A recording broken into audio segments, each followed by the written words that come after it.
Alrighty, hey guys. So my name is Kim Emerson, and today we're going to go over Module 2, Lesson Chapter 9, Geometric Figures. So let's take a look. I always think these are really fun because it's kind of like a puzzle to me, trying to find out all the angles. But that's what we're going to do here. We are going to look at the angles that are given to us, and we're going to use that information to solve for other angles, and then use the rest of the information to see the corresponding angles, and that'll help us get our answer. So we see in the middle right here, we are given 61 degrees and 63 degrees. And we see that 61 plus 63 plus whatever angle 7 degrees is will give us 180. So let's look here. Let's see, or we could do it vice versa. 180 minus 63 minus 61, that'll give us 56. So we see that angle 7 is actually 56. Let's take a look at angle 12. We see that this angle right here actually corresponds with angle 12, meaning that, corresponding means they're the same angle, they equal the same. And so that really just helps us out when we're trying to solve for this. So we see angle 12 is also 56 degrees. And we see that right here we have 56 plus 11. Well, this is a line right here. So what we're going to do is we're going to do 56, when we're looking for that new angle right there, we are not only looking for whatever angle 11 is, we are looking for, sorry, I'm just trying to get my eraser out for you guys. Whoops. Okay.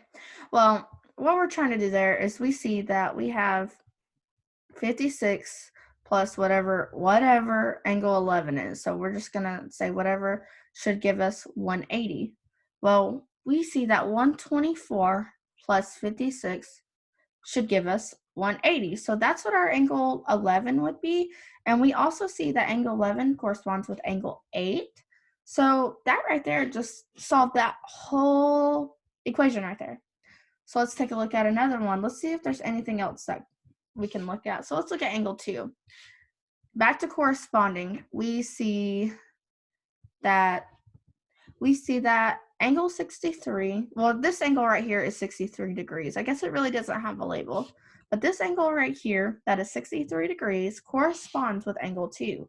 So that gives us that right there, 63 degrees. And like I said, it's all about, we're trying to add up to equal 180, or you're going to have an angle that corresponds. But you can always check your work by, at the very end, make sure that you did that right, because you can always double check your work by adding it up to see if it equals 180 degrees. So let's take a look at another one. We see that, we already seen that angle 2 was 63 degrees because it corresponds right there. And we also see that angle 9 is also 61 degrees because it corresponds right there. And I hope that you're kind of seeing the pattern with that, because it should be really easy to spot and point out. But if not, that's okay. You can always solve, the regular way, but it's just easier because it's given to us. It is a given answer, which we do not have to do the work to find it. Always double check your work. So, and then let's see, angle 1 is also 56 degrees because it corresponds down here with our angle 7 and our angle 12. And we solved for 7, so we know that's correct. So angle 1 is 56 degrees, and we know that from the corresponding.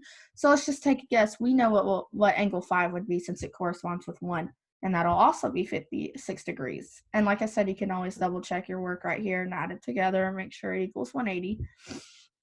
So we see that angle 4 is 61 degrees because it corresponds with angle 9 down here. So, and then we also see that, angle 3 would be 61 degrees because it corresponds with angle 4 and angle 3 are corresponsive, which also correspond with angle 9. So we see that 10 and 6 are 119 degrees because, let's see, angle 10 and 6, because if you add those together, if you're looking for 180, 61, let's just say 180 minus 61. That would give us 119 degrees. So that is a good way to check your work. And the only reason why I say 10 and 6 is because obviously we can see there that those two are corresponsive to each other along with 8 and 11. So if you know something's corresponding and you see that you have a different answer, probably should double check your work because you may have done it wrong. So let's take a look at the next one. So this is kind of set up the same way. So this is question number 2. So what we're going to do here is we're also going to try and define the angles as well, which we do that also by corresponding angles and seeing what adds up to 180 degrees. So we see that in this triangular, we are giving 74, 26, and then we're solving for angle 1 right here. So like I said, that should be fairly easy because we see that, angle 1 plus 74 degrees plus 26 degrees should give us 180. Well, what we could also do is say 180 minus 71 degrees minus 26 degrees, and that would actually give us 80 degrees. And that's a good way to check your work and make sure that you're doing everything correctly. So we see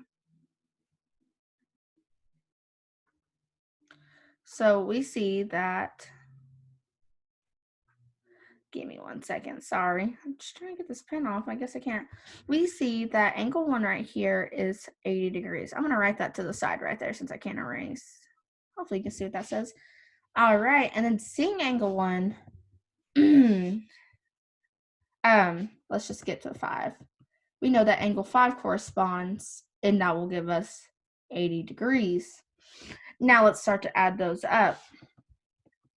So, sorry, excuse me. So angle 2 would be 100 degrees. Because if you're adding these up to right here, if we're adding this side up right here, 100 plus 80 would give us 180 degrees. And then we see that angle 2 also corresponds with angle 7, which also gives us 100 degrees. And like I said, we can get that by, adding these two up at the bottom, A to R, or we could add up P to Q, which either way you go, it gives us 180 degrees. So let's take a look at angle 3 right here. We see that angle 3 also corresponds with angle 1 down here. So we see that angle 3 is also 80 degrees. And then we see that angle 4 corresponds with what we're giving down here, which is 26. So let's just put 26. And let's check our work right here. So we see that 80 degrees plus 26 plus 74, 6. So that does give us 180 degrees. So pretty good. So, and we also see that down here, this also corresponds with angle 1. This is 80 degrees, and 6 corresponds with angle C up there, and that's 74 degrees.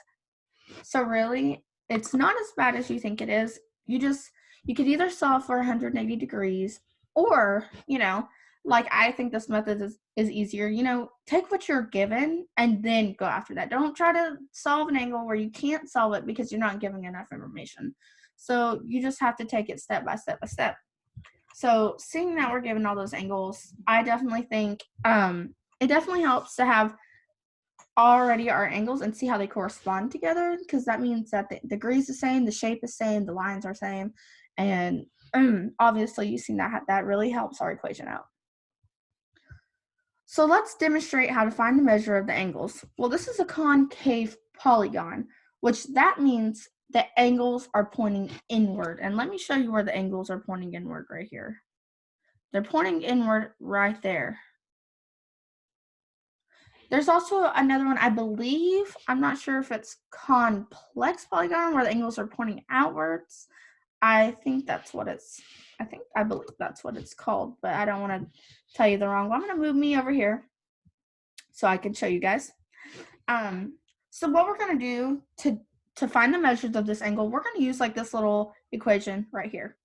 And this is this is fairly easy. So we are trying to find n, correct? Well, we are going to do that by counting the sides. So we see 1, 2, 3, 4, 5, 6, still count 7, and 8. So we know that our n must equal 8, and in fact it does, so that checks out. No, we did it right. So, and what we're going to do is we're going to sub 8 in for this equation up here. So we should have 8 minus 2 times, that's what this little parenthesis thinks, it's just an understood multiplication. It's understood that way, just in case you're ever confused on what you need to do there. So understood multiplication. So 8 minus 2 times 180 degrees, which gives us 1,080, that should be degrees. And what we're going to do with that is we are going to set 1,080 equal to all of our y's, because that's what we're looking for. We're trying to, figure out how we can solve for each angle, which we got to solve for y first, because if we don't do that, there's no way to solve. You have to know what y is to figure that out. So that's what we're doing here. So we're going to set 1,080 equal to all of our y's, aka angles. So we're going to add 3 plus 3 plus 3 plus 7 plus 7 plus 7 plus 12 plus 12 plus 12. All of those are y. Set it equal to 1,080. And then we're going to add all those together and then set it to equal to that again, which we get 54. And what we're going to do from here is we're going to, just simply solve for y. So we're going to divide by 54 on both sides. And then that will cancel out. And then that will give us y equals 20. So that means that I could put in 20 for this, find the degree for this angle, plug in 20 for that, find the degree of that angle. And then, you would only have to do 7 times 20 one time to figure out what all these other angles are. And then the same thing with 3 and the same things with 12. You just only have to do one time to figure out what that angle is. And the other angles are corresponsive, and you should already know those angles. And we kind of, we did corresponding angles just a minute ago. So if you're confused on that, that's okay. It'll work itself out. All right, so we see that if we do take 3 times y, which is 20, we solved that already, that'll give us 60 degrees. So that means that this angle right here is 60 degrees. That this angle right here is 60 degrees. This angle right here is 60 degrees. And we know if we take the angle 7 times y, which is 20, we get 140 degrees. So this is 140 degrees, 140 degrees, 140 degrees. And then we take angle 12 multiplied by y, which is 20. We get 240 degrees. That means these two angles right here are 240 degrees. And we know that both of those angles are 240 degrees because we saw from one, we have the other corresponsive. So now that we see how that works a little bit, let's move on. So we see, I'm going to move me over here so this helps us out. We are trying to find the interior, exterior, and central angles. Well, I gave you that right here. I labeled that right here so we can see this is our interior angle, this is our central angle, and this is our exterior. Kind of makes sense because exterior is outside, interior, inside, central is right in the middle. Right in the middle, we want to know what that angle is. And that's going to be kind of the same. We're going to solve for n. Again, how we did that is we counted 1, 2, 3, 4, 5, 6, 7, 8, 9. So we have 9 sides. So that means our n equals 9. So what we're going to do, like we just did, I just showed you guys, we're going to do 9 minus 2. Like, remember what this is? This is an understood multiplication. So we're going to do 9 minus 2 times 180 equals 1,260 degrees. And then what we're going to do now is we're going to take 9y, since we have 9 sides, and we're going to set it equal to that. And then we're going to divide by 9. That will cancel out, and that will give us y equals 140 degrees. Now that we know what y is, what do we do with it, you ask? Well, we take this right here. So we know what y is. And then how we're going to find the interior angles is we're going to find by doing what we just did. We do Oh, I'm so sorry. I just led you. We just solved for our interior angles, which is 140 degrees. I just confused myself. I wrote the steps down here for you guys to see again. So we just did n minus 2 times 180, and then we divide that by 9. And we did all that here. We did all that right here. So if you're wondering where I put all that, we just solved for that. And we equaled with 140. And that is correct because that's what we got up here. And we just solved that.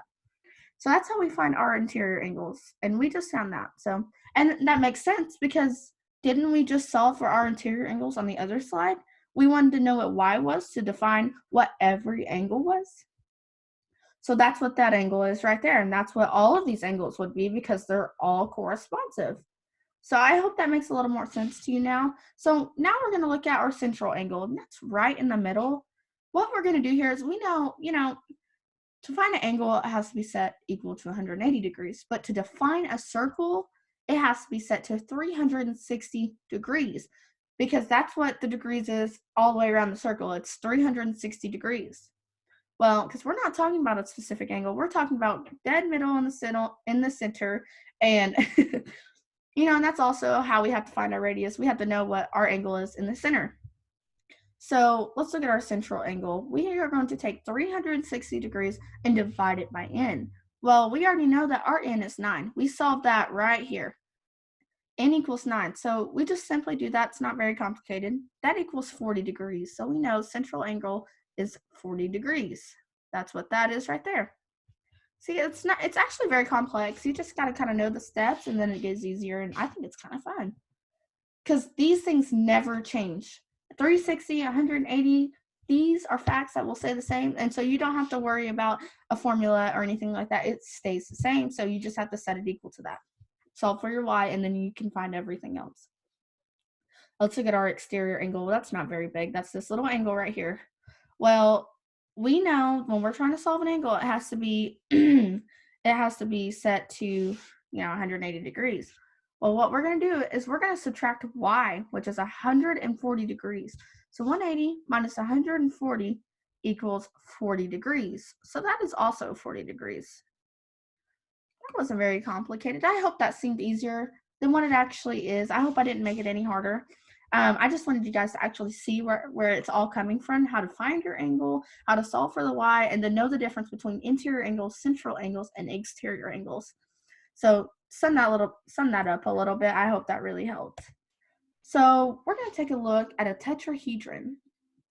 And this is question, I incorporated to question number 5 and 6 because I'm kind of answering all these questions. So let's take a look at this. This is the graph we are given in our homework or in our question. This is the graph we are given. We are going to take a look at E, P, G, and D. And I'm going to take that away because I want to explain something before you see it because I hope it helps the way you visualize it. So a tetrahedron is, let's think about a box. And I kind of got this example from a previous scholar. It's a great example. So let's think about a box and you're opening it up and you're trying to put a gift in it. Let's say that gift is a diamond. I wish we could all afford diamonds, trust me. So let's say that gift is a diamond. Well, you can't just put the diamond straight in. You can't put it in upside down. We're going to set it in, let's think about it sideways, where none of the faces are touching the sides of the box. Just the corner, just the edges, none of the faces. So let's take a look at what that would look like. So pay attention to angle D, E, B, and G, because those are the angles it's going to touch, all the corners and pieces. Does that make sense? Definitely. We see that it definitely touches this angle E, this angle B, this angle G, and this angle D. Does it touch any other angle? Doesn't touch angle A. Doesn't touch angle H, nor angle C or angle F. So, I mean, I hope that's what a tetrahedron is. It's like all the points and angles are touching except for the faces. It cannot directly touch the faces. So that's how that was a good way to think about it, is thinking about a diamond in a box. So let's take a look at question number 6. This is question number 6 for tetrahedrons. So we see that tetrahedrons have 6 edges. 1, 2, 3, 4, 5, 6. We see that they have 4 faces. 4 faces. So we have a face here, a face there, a face here, and then you got to think about the opposite side. So it would actually be a face there. So we see that we have the 4 faces. So let's look at our vertices. So we have 1 vertice, 2 vertices, 3 vertices, and right in the back it'd be 4 vertices. And then we actually see that all these points touch D, E, B, and G, and we've already demonstrated that. And let me go back and clarify something about vertices. I should have, said vertices are like the points. So you see these points that I had already circled? 1, I'm going to color them in so they stand out better. 2, 3, and 4. So we see our vertices there. I hope so. I hope that makes sense. I shouldn't have went so quickly over that and explained it. So we have our 1 vertice, 2 vertice, 3 vertice, and 4 vertices. And then we've seen how it touches E, B, G, and F. And D. So what we're going to look at now, we're going to look at an octahedron. So let me show you the example that I'm going to give you. So we see that our octahedron has 1, 2, 3, 4, 5, 6, 7, and 8. It has 8 faces. And then when we fold it all up, we will still have 8 faces. This is what our outcome would be. So I want to say something. So we see when you think about this, you don't think it's gonna the outcome's gonna make it look like that. Well, let me show you something. That will equal the top. That will equal the top. That will equal the top. And that will equal the top. So we should have 4 on that top. What we do? Think about this side. 1, 2, 3, 4. And then it should also on the bottom because 4 times 2 is what? 8. So 1, there would be 1 on that side, 2, and that side 3, and 4. So think about this little square in the middle as almost, don't want to say the base, but almost as the base, because if you don't think about it that way, you're not really going to understand how it's folded. It's really just, it's really just what connects both of them and shows a visual representation of how this is folded up. So let's take a look. So we see that it has 12 edges, meaning, 1, 2, 3, 4, 5, 6, 7, 8, 9, 10, 11, 12 edges. I hope you see where we got that from. We see that it has 8 faces. Well, we already looked at that right here. We seen before it was even folded up, it has 8 faces. So no matter what it looks like whenever you fold it together, it still has 8 faces, which you can see that it has 8 faces. If you're thinking at a 4-dimensional shape in your hand that has 4 faces. So we have that 1 face, 2 face, 3 face, 4 face, 5 face, 6 face, 7 face, 8 face. You just got to visually think about it. But like I said before, you can just come over here and actually count the faces before the shape is actually put together. And it has 6 vertices. So like I said, what are our vertices? 1, 2, 3, 4, 5, and 6. Oh, I'm so sorry. And 6. So I don't think you would be able to see that on here. If you do, that's great. But that would kind of confuse me a little. So let's try 1, 2, 3, 4, actually 5, and 6. So you could even see how many vertices it has, aka points, before it is even folded up. That's totally up to you. I feel like it's a better visual seeing the shape and its points here as the vertices. So let's just think about it as pointy edges. And then you just have to think about there's a whole nother half of this on the other side. So you just got to be able to remember visual.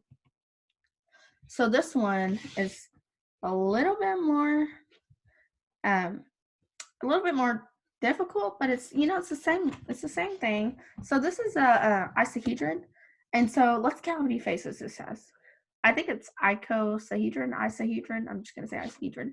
So 1, 2, 3, 4, 5, 6, 7, 8, 9, 10, 11, 12, 13, 14, 15, 16, 17, 18, 19, 20. This should have 20 faces. Oh, I shouldn't write it right there. Let's say 20 faces. We can check our work and make sure. So let's say it has 1. Let's go 2, 3, 4, 5, 6, 7, 8, 9, 10, 11, 12. Let's say it has 12 vertices. You know, I may not even be right, but that's a good way to check your work, because if we have the answer and we want to go back and look and make sure, that's awesome. So this is what the isohedron looks folded up. Very, very, very hard to visualize. So you would actually, I would say this is a better visual representation rather than this. But, you know, nothing should change about this object. Nothing the faces shouldn't change. The vertices shouldn't change. Nothing should change about this object. It should be the exact same. So let's take a look. Oh, I forgot to count the edges. Well, it has 30 edges. Sorry, I forgot to count the edges. So we could see that, like 1, 2, 3, 4, 5, 6, 7, 8, 9, 10, 11, 12, 13, 14, 15, 16, 17, 18, 19, 20, 21, 22, 23, 24, 25, 26, 27, 28, 29, 30. So I should have done that before, but it does have 30 edges. Oh, we were right. It does have 20 faces, and it does have 12 vertices. So like I said, it's you know, you could do all this by yourself before, you know, and then see what your answer is, and then, you know, double check yourself. So that is a good way. Well, thank you guys. This was great, and I hope to see you guys next time.